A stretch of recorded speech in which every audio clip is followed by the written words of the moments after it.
I wish we could stay here forever, Alfie said, staring into Mesa's hazel eyes. He pulled her close and pressed his soft lips on her forehead. It really is a beautiful place, he said warmly. We've been coming to this secret spot in the jungle for years, and every single time, you make me want to stay. One look at Alfie's cocoa eyes, and he knew it was true. She always had a tender way with her love. It was a precious gift he would never take for granted. You make me want to stay too, new Tesoro.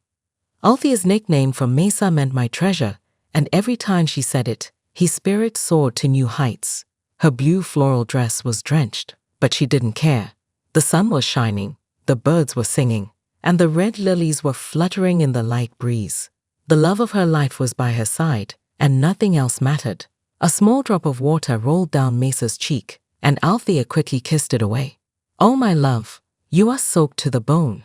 Do you ever tire of coming here in the rain? Ha! Mesa laughed. Are you kidding me? This is our special place, and we have shared many good memories in the rain. Getting drenched with you is an honor, my sweet sweetie. Mama, Papa, I knew I'd find you here. Dalala. Alfie bubbled. How did you find us here? Papi told me, Dalala said, pulling her long black hair into a ponytail. He did, Mesa said, kinking his eyes. Well, I'll have to speak with my grandfather because he knows better. The jungle is not a safe place when it rains. Delilah had her papa's hazel brown eyes and nose, and her mother's black hair and amazing smile. She was the best of both of them, and no one would expect anything else from a love so pure. Is this where your accident happened, Papa? Mesa crossed his well-defined arms and said, yes, it happened 6 years ago. The rain was hammering down that day like the oceans and sky had traded places. The ravine was about to burst, and the thunder crackled like a roaring dragon. Your mother and I were on our way back for dinner when the ground gave way, and I fell down the trench and landed on some boulders. That's right, Alfie said, remembering that disastrous day. Her chest grew heavy, and her heart skipped a beat. Your papa hit his head really hard, and I thought I had lost him. A sullen tear fell from her right eye. I know the story, Mama. Papi never stops talking about it. He said it was a miracle. Alfie wrapped her daughter in a loving embrace and said, indeed it was. Delilah's citrus perfume tickled her nostrils. Have you been sneaking in Grandma Mona's fragrances again? Delilah pulled away from her mother's arms, pursed her lips, and shook her head. Her small, button nose flared 3 times, and her brown eyes danced like the fireflies soaring in the distance. No. Mesa placed his hand on her shoulder and said, Delilah, your nose is giving you away again. Are you telling the truth? Delilah folded her hands behind her back and swayed. Her purple dress followed her rhythm. Yes, I wasn't sneaking. Grandma Mona said I could. Well, Alfie said, if my mother said it was all right, then I guess we can't argue about that. But you need to be careful. Some of those scents are too strong for you and will make your sensitive skin itch. I was careful, Mama. Mesa lifted Delilah to his shoulders and asked, so, my little one, what's the big hurry anyway? Alfie scuttled her fingers on Delilah's side and reveled in her laughter. Yeah, what's so important that you couldn't wait for us to return?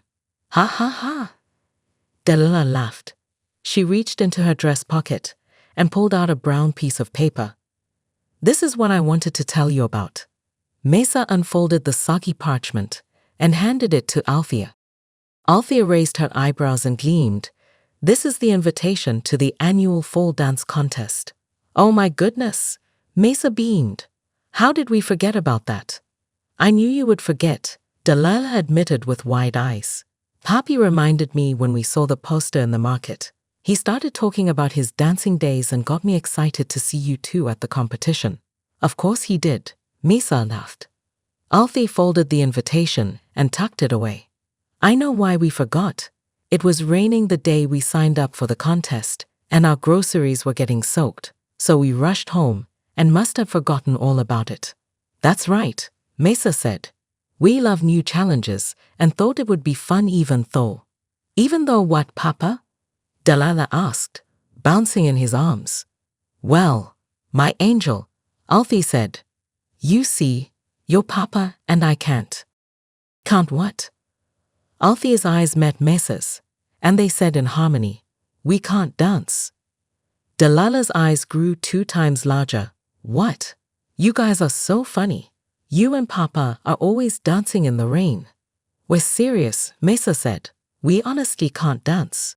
Althea smiled and explained, oh my darling, you may see us dancing in the rain all the time, but we are only swaying back and forth. We don't know any of those fancy moves like your grandpa Crisanto. He was classically trained and knows how to cut a rug at all the church parties. It's true, Mesa agreed. The plan was to have Grandpa Crisanto teach us some moves before the contest. But it slipped our minds. How much time do we have to get ready? The contest is less than 2 weeks away. Delilah squeaked. You know what, sweetheart? Mesa said, I believe that's still enough time to learn a few things. Yay! Althea raised her right eyebrow and gave her daughter a lopsided smile. We shall do our best, my uncle. And what about you, Mu Tesoro? Are you ready for a new challenge? Are you kidding? Of course, I'm ready. We should visit your dad as soon as we can, because we will need all the help we can get. No. Crisanto said, you must be light as a feather, like the angels flying on golden wings. Father, please save your sermons for the church, Althea huffed. We are trying our best. Mesa and Althea had been practicing their dance moves in Crisanto's church for a week and a half, but no one would believe that because their progress was fleeting. Pappy patted his robust belly and nodded at Crisanto. He stood and stomped the yellow pine wood 3 times. The scent of pine tickled his nose hairs, and the multicolored balloon lights that hung from the rafters shook. I know you're frustrated, my dears, but you can't give up. All you have to do is put some oomph into those steps. Crisanto stepped aside and grabbed his water bottle. Yes, my lovelies, you have the passion. You just need the confidence to pull the moves off. Yes, Pappy beamed. I remember a long time ago when I was a young man and all the beautiful senoritas lined up for miles to dance with me. Ouch. Lola, Mrs. Mother, slapped Pappy's arm and said, another one of your exaggerated stories. You should talk less and show more. The dance competition is only 2 days away. Pappy rubbed his sore spot and nodded. Lola's frown meant she wasn't fooling around. Mona, Althea's mom, sat next to Delilah and had the biggest smile on her face. She loved the unique workings of her family. Lola is right, she said. We need to let them practice so they can be ready. But winning the contest doesn't matter. The real prize is knowing that they did their best. Pappy clapped his hands and said, that's very true, Mesa and Althea, but the grand prize of 18,000 pesos would be very nice.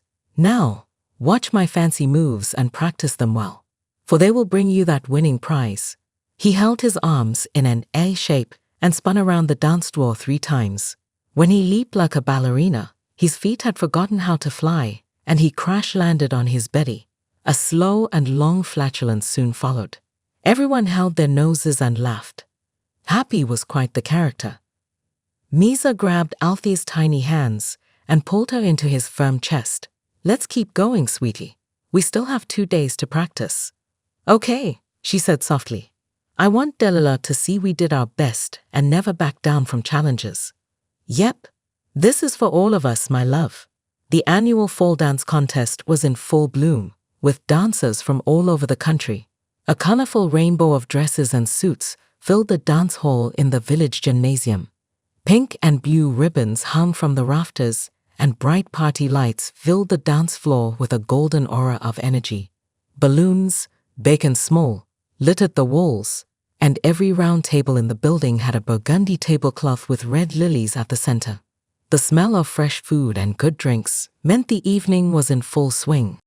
A wide assortment of tunes played through the speakers set up around the dance floor, and couples, young and old, were dancing to the beats.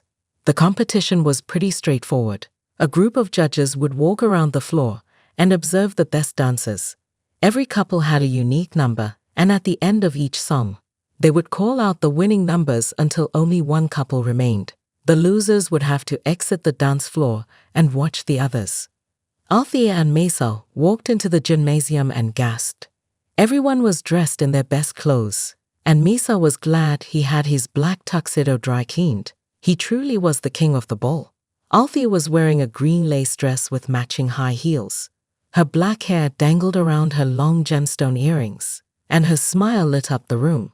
She looked like Cinderella going to the ball for the first time.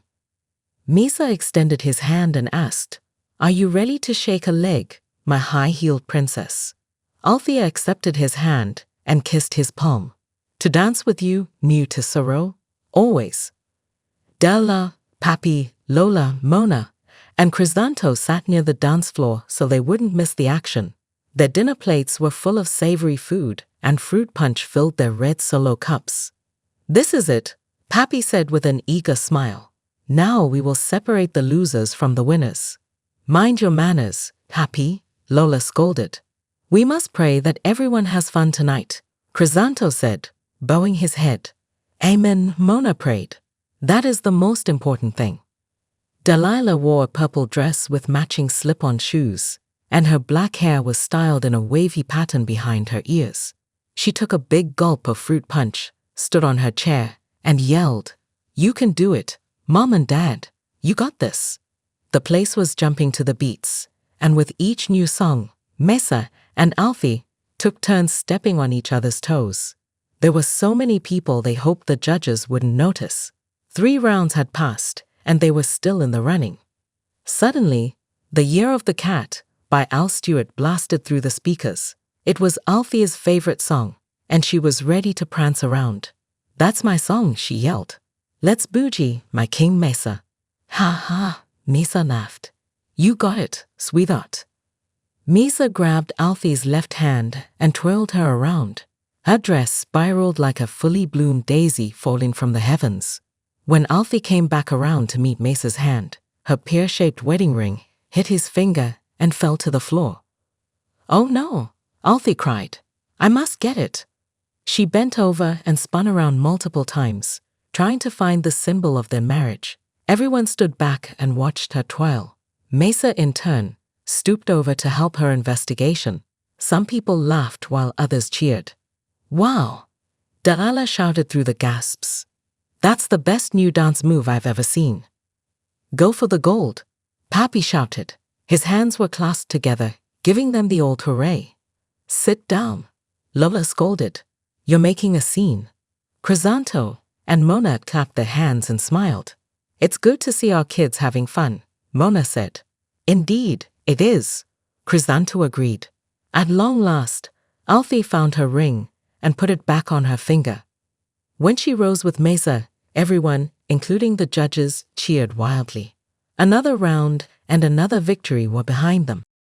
As the night grew older, more dance couples were eliminated until only 2 remained. Mesa and Alfie were still standing strong, along with Zion and Alberto, a professional dance couple from Brazil. They had won several dance competitions over the years and could practically taste another one. For the final dance, a slow ballad from the Commodores called 3 Times a Lady played through the high-def speakers. Alberto and Zion grabbed each other's hands and spun around the dance floor. Zion wore a red dress that looked like a rose, and Alberto wore an orange suit with bell-bottom pants and white shoes. They looked like 2 lovebirds flying in the wind. Their moves captured the audience. Mesa pulled Alfie close and whispered, "This is it. Let's do what we do best." She melted when his honeysuckle voice kissed her ears. "There's no way we can beat that couple. What can we do?" "Just pretend it's raining," he said, staring into her eyes. Althea and Mesa enveloped each other like 2 flowers blooming as one. Their eyes were locked together, and as they swayed back and forth, their heartbeats provided the booming rhythm they needed to keep moving. Nothing else existed but their love. All eyes were on them, and a harsh hush fell upon the crowd. Delilah smiled like the half-moon and was mesmerized by her parents. She looked at Papi and gushed, "That's it. They're going to win." "Indeed, they are," Papi said. "I knew 65 was a lucky number." When the song ended, the judges lined the couples together and thanked them for their efforts. An older lady dressed in blue stepped forward and spoke into a microphone. "Now, it's time to declare the winner." The audience was quiet as she concurred with the other judges. Zion and Alberto were smiling ear to ear, and Mesa and Alfie squeezed each other's hands. This was a close one, folks, but this year's winner is number 43, Zion and Alberto. Delilah sank in her chair, and her eyes were flooded with tears. I can't believe this, she stuttered. Mesa and Alfie pressed their lips together and walked towards their daughter. Delilah ran into her mother's open arms and sobbed. I'm so sorry you didn't win. It's okay, darling, Mesa said, kissing her forehead. There's no need to fret. We still have each other. That's true, Alfie agreed. But still, it would have been nice to win. This fleeting contest doesn't matter, Mesa said. We rose to the challenge and conquered our fears. The real prize is here in my arms. My beautiful daughter and my high-heeled princess. A love like ours is forever. Alfie pressed her lips to his and swooned. You are so right, my King Mesa. I wish we could live in this moment forever. We don't have to wish that, Mesa said. I know we will live in this moment forever because our love is legendary.